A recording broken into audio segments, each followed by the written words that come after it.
Assalamualaikum warahmatullahi wabarakatuh. Kali ini kita akan mengisahkan makhluk penunggu jembatan di Bengawan Solo. Bagaimana ceritanya? Mari kita ikuti kisahnya. Namun sebelum itu sempatkan tulis sholawat di kolom komentar, supaya komentar itu menjadi saksi kita mendapatkan syafaat dari Rasulullah nanti di akhirat. Amin. Jembatan tua di atas Bengawan Solo adalah saksi bisu perjalanan waktu. Dibangun puluhan tahun yang lalu, jembatan ini menjadi penghubung antara dua desa yang terpisah oleh sungai besar. Namun, tak ada yang berani melintasinya di malam hari. Konon, ada penunggu di sana.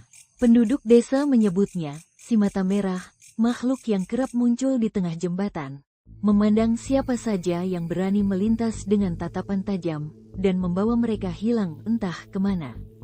Jangan coba-coba melewati jembatan itu setelah matahari terbenam, ujar Pak Wiryo, tetua desa, kepada setiap pendatang baru. Kalau kamu dengar suara langkah di belakangmu, jangan menoleh. Kalau kamu lihat bayangan di depan, jangan dekati. Lari saja sekuat tenaga. Namun, bagi Bayu, seorang pemuda perantauan yang baru pulang ke desanya, cerita itu hanya mitos. Ia tidak percaya pada hantu atau makhluk gaib. Baginya, larangan itu hanyalah cara orang tua untuk menjaga anak-anak tetap di rumah saat malam. Malam itu, Bayu bersama temannya, Joko, berkumpul di pos ronda desa. Perbincangan mereka mengarah pada jembatan tua dan cerita mistis yang mengitarinya. Bayu, kamu kan baru pulang. Jangan coba-coba ke sana malam-malam. Jembatan itu bukan tempat main-main, ujar Joko dengan nada serius. Bayu terkekeh.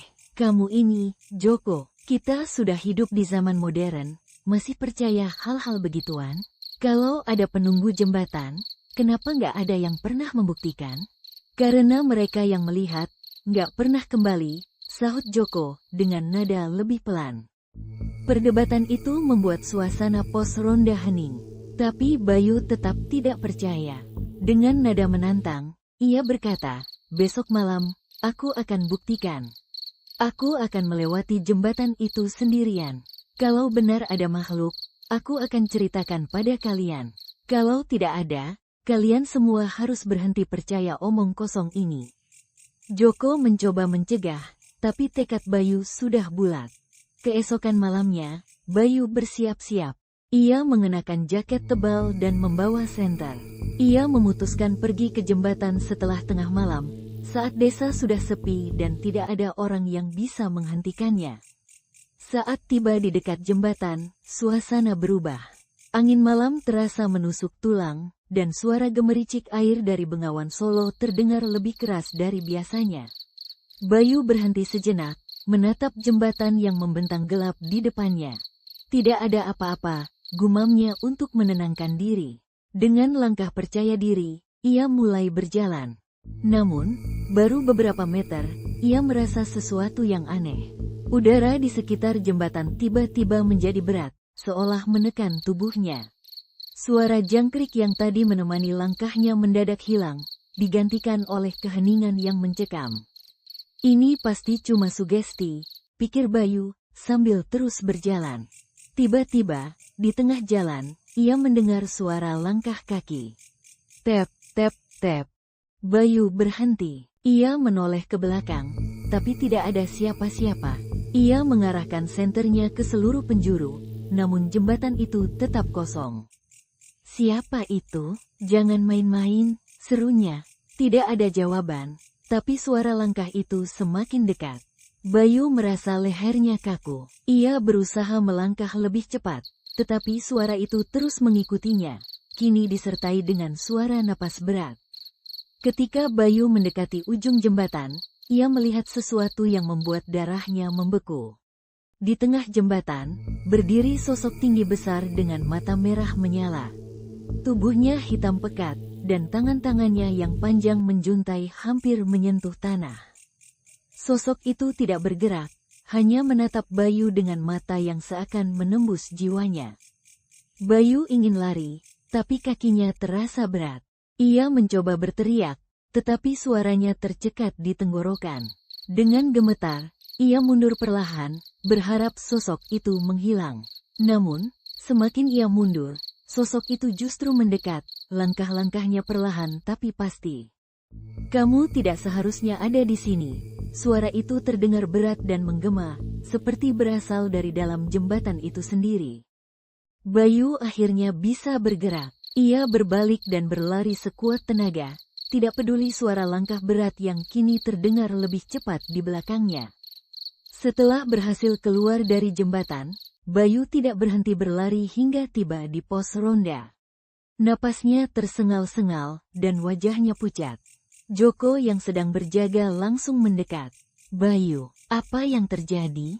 Bayu tidak bisa berkata-kata. Ia hanya menunjuk ke arah jembatan, matanya penuh ketakutan. Ada sesuatu di sana." Matanya merah, besar sekali. Warga desa yang mendengar cerita Bayu segera berkumpul. Pak Wiryo, tetua desa, memejamkan mata dan menghela napas panjang.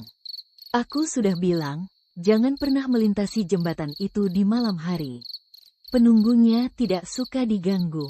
Esok harinya, Pak Wiryo menceritakan asal-usul jembatan itu kepada Bayu dan Joko. "Dulu, sebelum jembatan ini dibangun, ada seorang mandor yang tewas jatuh ke sungai saat bekerja. Tubuhnya tidak pernah ditemukan. Konon, arwahnya marah karena tidak dihormati, dan ia memilih tinggal di sana sebagai penunggu." Pak Wiryo melanjutkan, "Setiap kali ada orang yang berani melewati jembatan itu di malam hari, ia menganggapnya sebagai pelanggaran. Dan mereka yang melanggar tidak akan dibiarkan begitu saja." Bayu hanya bisa diam. Pengalaman semalam membuatnya sadar bahwa beberapa larangan ada bukan untuk ditantang, tetapi untuk dihormati. Sejak kejadian itu, Bayu tidak pernah lagi mendekati jembatan tua di Bengawan Solo. Ia kini percaya bahwa ada hal-hal di dunia ini yang tidak bisa dijelaskan dengan akal. Warga desa kembali mengingatkan satu sama lain untuk tidak melintasi jembatan setelah matahari terbenam. Suara langkah kaki dan napas berat masih sering terdengar, tetapi tidak ada yang cukup berani untuk melihat siapa atau apa yang membuatnya. Bagi mereka, jembatan itu bukan hanya penghubung antara dua desa, tetapi juga gerbang ke dunia lain, dunia yang tidak ingin mereka sentuh. Semoga kisah ini dapat kita ambil pelajarannya. Terima kasih. Wassalamualaikum warahmatullahi wabarakatuh.